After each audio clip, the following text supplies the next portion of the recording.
everyone, my name is Kate. I'm the Rooted Librarian. Welcome to my channel. I like to talk about books, bookish things, libraries, sometimes houseplants, sometimes video games. So if that sounds good to you, come and hang out. And in today's video, I'm going to be talking about how recently, over the last couple of months, I have just been devouring horror, which has been a lot of fun. And it's a new genre for me in terms of reading. Typically, I stick with fantasy, sci-fi, literary fiction, young adult, romance, and maybe some of those books have had some horror elements, but I haven't really done a lot of reading of books that are labeled as horror. So I think it all started when I watched the movie Sinners twice a few months ago, and I started seeing stuff on Instagram, people recommending books if you love the movie Sinners. And from there, I came across the book Buffalo Hunter by Stephen Graham Jones.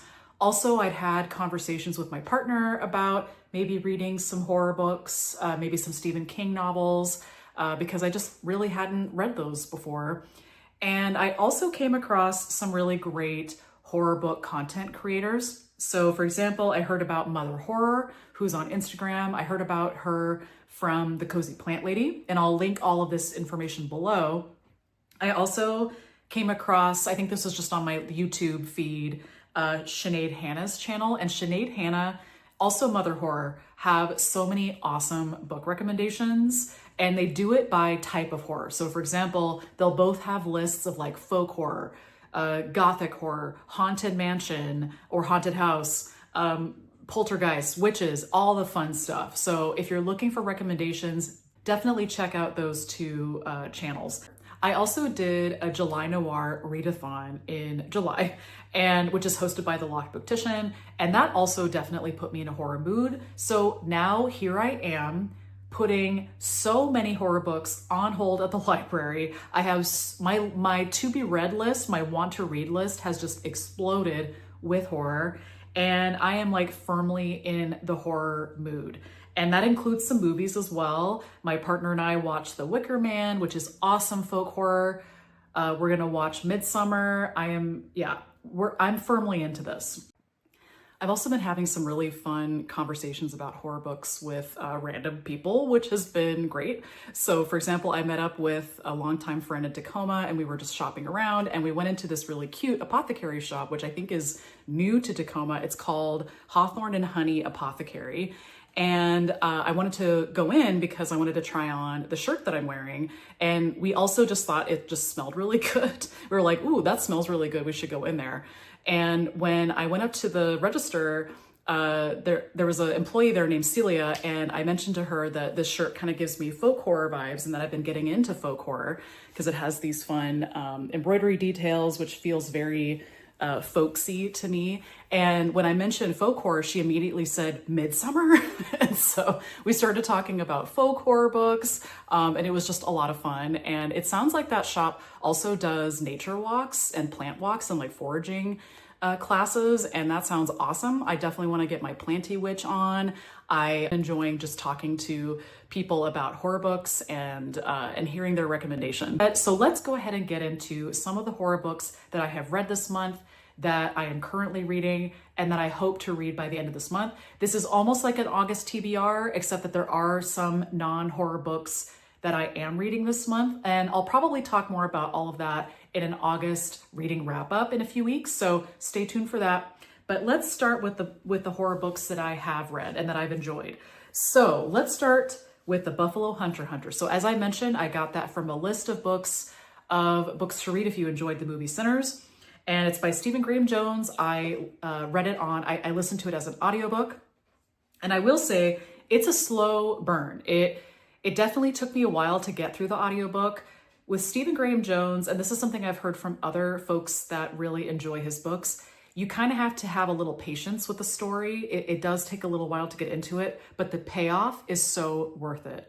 It all comes together in a very visceral, gritty way, and it's so good. The story of the Buffalo Hunter follows basically three characters. There's Etsy Bocarn, who we start out with. She's the first character you meet. She's like a 40-something-year-old woman. She is, I believe, a single woman. She's an academic. She's trying to get tenure. And she gets a call from, I think, from maybe some museum in Montana, some archives in Montana. And they're calling her because they found her ancestor's journal, her ancestor being her like great-great-grandfather, Pastor Bocarn. And they found his journal when they were doing some construction. It was like hidden in the walls. And so she decides to get copies of this journal so that she can read it and see if she can turn it into some kind of PhD. So when she starts to read this journal, it is definitely not what she's expecting. The journal follows the story of Pastor Bocarn, who starts out, he's a pastor in Miles City. He runs a church in Miles City. And it all kind of starts where he starts getting visited by a member of the Blackfeet Nation, Good Stab. And Good Stab shows up in his church. Good Stab is wearing like full like Pope robes and things like that. And Pastor Bocarn is immediately like, ooh, who is this? What is going on? And Good Stab tells Pastor Bocarn that he would like to confess. So then they basically just meet every day, every week on the same day. And Good Stab goes into confession, the story of his life that involves a man that he calls the Catman. And basically the Catman infects him with something kind of like vampirism. And of course, at first, Pastor Bocarn is like, oh, he doesn't believe it. But Good Stab is like, oh, you will believe it. And while this is happening, while Good Stab is confessing to Pastor Bocarn, and Pastor Bocarn is kind of writing this down in his journal, there are some murders happening. And the local kind of, police or constables or something, find a few dead bodies that they call humps. And Pastor Bocarn starts to sort of wonder who Good Stab is, why Good Stab is coming to his church. And yeah, so at the central part of this book is following the 1870 Marias Massacre. The plot of the Buffalo Hunter hinges on events before and after the Marias Massacre of 1870, when 217 peaceful Blackfeet were murdered by the U.S. Army. It also talks about a lot of the buffalo poaching that happened in the 1800s, where thousands of buffalo, basically the buffalo were wiped out by white colonists. And so it follows those two events. So those are kind of central to the story. Hunter is definitely a gothic horror. It has elements of vampirism. It talks about colonialism. It talks about the genocide of the Blackfeet in Montana. And it just, covers the horrors of our history in a way that is very bleak, but also very satisfying at the same time. And it is definitely worth a read. So yeah. That's The Buffalo Hunter by Stephen Graham Jones. I definitely want to read more Stephen Graham Jones. I highly enjoy his writing. Next book that I read is But Not Too Bold by Hacienda. And this one is a blend of gothic horror, fairy tale, also a sapphic monster romance, which is really fun. And it's very short, so you don't really get to dive into some of the themes very much, which I think for me, that kind of brought down my enjoyment of it a little bit, but I did enjoy some of the originality of the story. So we follow a spider-like woman named Lady Anathema, who has this very kind of neo-Gothic mansion, and it follows Dahlia, who is the new keeper of the keys, who is trying to figure out what happened to her predecessor, who she was raised by. So yeah, I think this is definitely worth picking up because of its ideas. And anything else that H. Puyo puts out, I will definitely be checking out. I did enjoy the story. I did enjoy the elements. So the next book that I read after that is The Reformatory by Tananarive Due. And I read The Reformatory as part of July Noir. I talked about The Reformatory in the last video, so I won't cover it in a lot of detail in this video. But The Reformatory is a 5-star read. It is very good. It covers Jim Crow South. It has ghosts in it. It has, as the name would suggest, a reform school or a school for boys. And the school in this is actually based on a real school that Tananarive Due, her ancestor actually died at this school. It's called the Dozier School for Boys. In the book, it is called the Gracetown School for Boys. And Tananarive did a lot of research on the Dozier School for Boys. She tried to find out more about what happened to her ancestor, and that really informs this book. Even though the characters are fictional, I think a lot of what happens to the boys in the school, like the horrifying things that happen to them, happened in real life. So I highly recommend checking it out. It's great social commentary. It's a great ghost story. And yeah, I really enjoyed this one. And now I want to read everything by Tananarive. Next thing I read is Little Eve by Catriona Ward. And this one I think I got on a recommendation from Mother Horror on Instagram. And it just seemed like something that would be a good one for me to dip my toes into because it's kind of like a gothic cult-like horror. And I wanted to see if I liked that style, and I do. I think I really do like gothic horror. So the story of Little Eve, it takes place in the Scottish Highlands. And let me just pull up my notes so I can remember. So basically we're following this cult-like family, and I think they are called, the Children of Alt Nahara, and they worship a snake deity. So that's the whole cult-like thing. And basically it is a forced family. So a lot of there's a couple of kids, there's like a boy, 3 young girls, and the character they call the uncle, also known as the Adder, he's like the cult leader. And then he has 2 women that have kind of followed him into this cult. And it is very disturbing. Basically, when we start the book, we follow this kind of side character who shows up to the house and basically finds most of the family members killed in a very ritualistic, graphic way. And the rest of the book is trying to unravel what happened that night. We follow the perspective of Eve, one of the children, or I guess kind of middle school age, teenage age girls that is growing up in this cult. We also follow the perspective of the only survivor of this massacre that happened at this Gothic house where the cult family lived. So it's a very interesting kind of untangling of this mystery. I highly recommend it for the vibes, the Scottish Highland vibes. It's actually an island, like a kind of remote island. And the cult-like vibes. It is a little hard to read in some points. The uncle character he does some terrible things to that family. So yeah, I'll check all the trigger warnings, but I did enjoy it, and I want to check out other things by Catriona Ward. Next book that I read is a little bit more campy, a little bit more nostalgia, and that is My Best Friend's Exorcism by Grady Hendrix. I had been wanting to read a Grady Hendrix. I'd heard about Grady Hendrix from a lot of different content creators. And I figured I'd start with this one because, as the cover would suggest, it just looked like a fun time. And I did enjoy it. I really liked the strong friendship that's in it. I liked the relationships. I kind of liked the depictions, the descriptions of Charleston in the 1980s, the kind of satanic panic, do you know who your child is hanging out with? The kind of promotional material around all the satanic influences that children can have. I thought the author did that very well. I think there were some parts that the author may not have been quite as comfortable with, and therefore didn't really land very well for me. There's some depictions of overt racism in this book that were kind of dealt with in a more flippant way. Like, isn't it wild that they did that back then?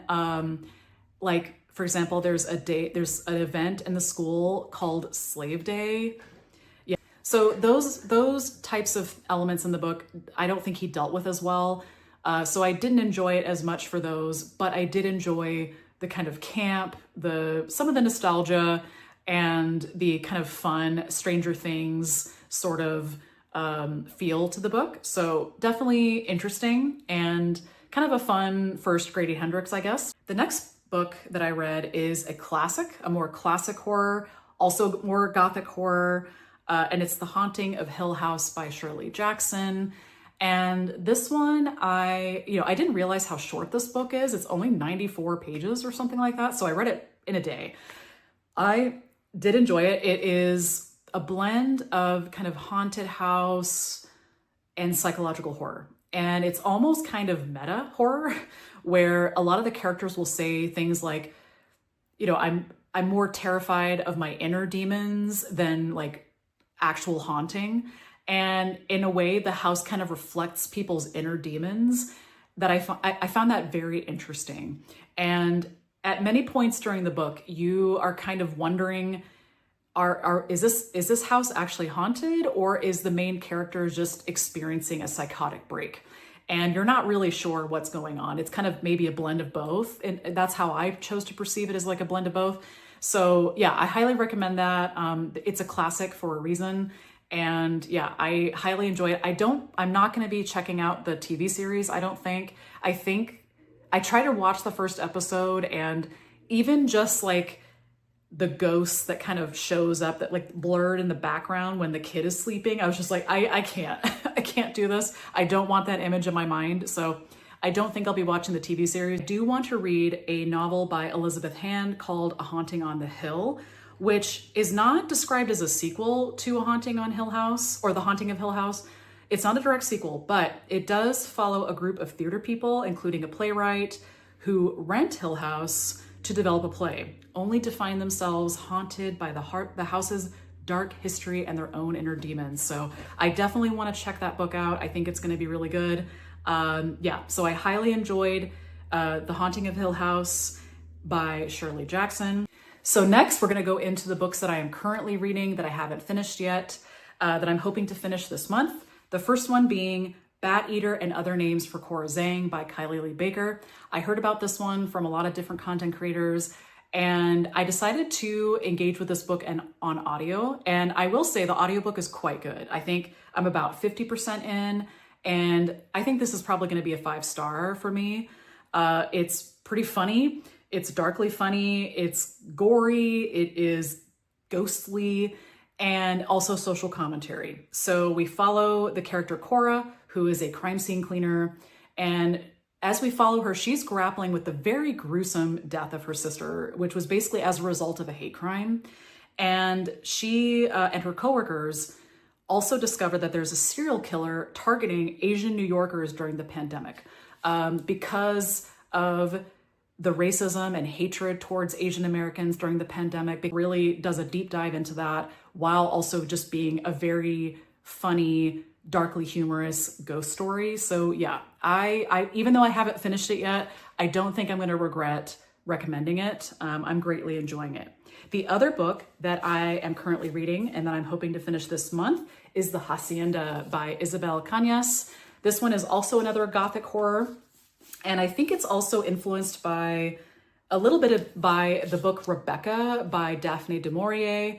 I haven't read that book, but I've watched the movie, the old, like the 1940 movie. I watched that with my mom when I was younger, and I remember the general premise. And this kind of has some echoes of that, while also being a little bit of a love story, a mystery, and it just sounds really good. And I'm not super far into it, but I'm enjoying what I'm reading so far. And I wanted to read this before August 19th, because on the 19th, I'm going to a talk between, I think it's like an interview and a book launch event between Mother Horror and the author, Isabel Cañas. So it's the release of her new book called The Possession of Alba Diaz. I'll put it up on the screen. And I'm so excited about this event. I'm probably going to pick up the book. I don't know if she'll be signing the book at the event, but I'm definitely going to be picking it up. So I wanted to make sure that I had at least one Isabel Cañas book under my belt before I went to that event. So the next book that is coming up that I want to read, and I think it's going to be available this week on my Libby Holds, is Salt Bones by Jennifer Given. This one follows a woman who, I guess her sister disappeared and now her daughter has disappeared. So she's trying to figure out what's going on there, while also confronting the legend of horse-headed woman and the realities of environmental catastrophe and family secrets. So that sounds really good. I hope that it becomes available this week so I can finish it this month. Okay, so those are all the books that I have read this month, that I'm currently reading, that I hope to read by the end of the month. And if you have any recommendations based on some of the titles that I talked about, please leave them below. And also, if you made it to the end, leave me like a monster emoji in honor of my horror obsession. And thank you so much for watching this video. I hope to see you in my next one. Okay, bye.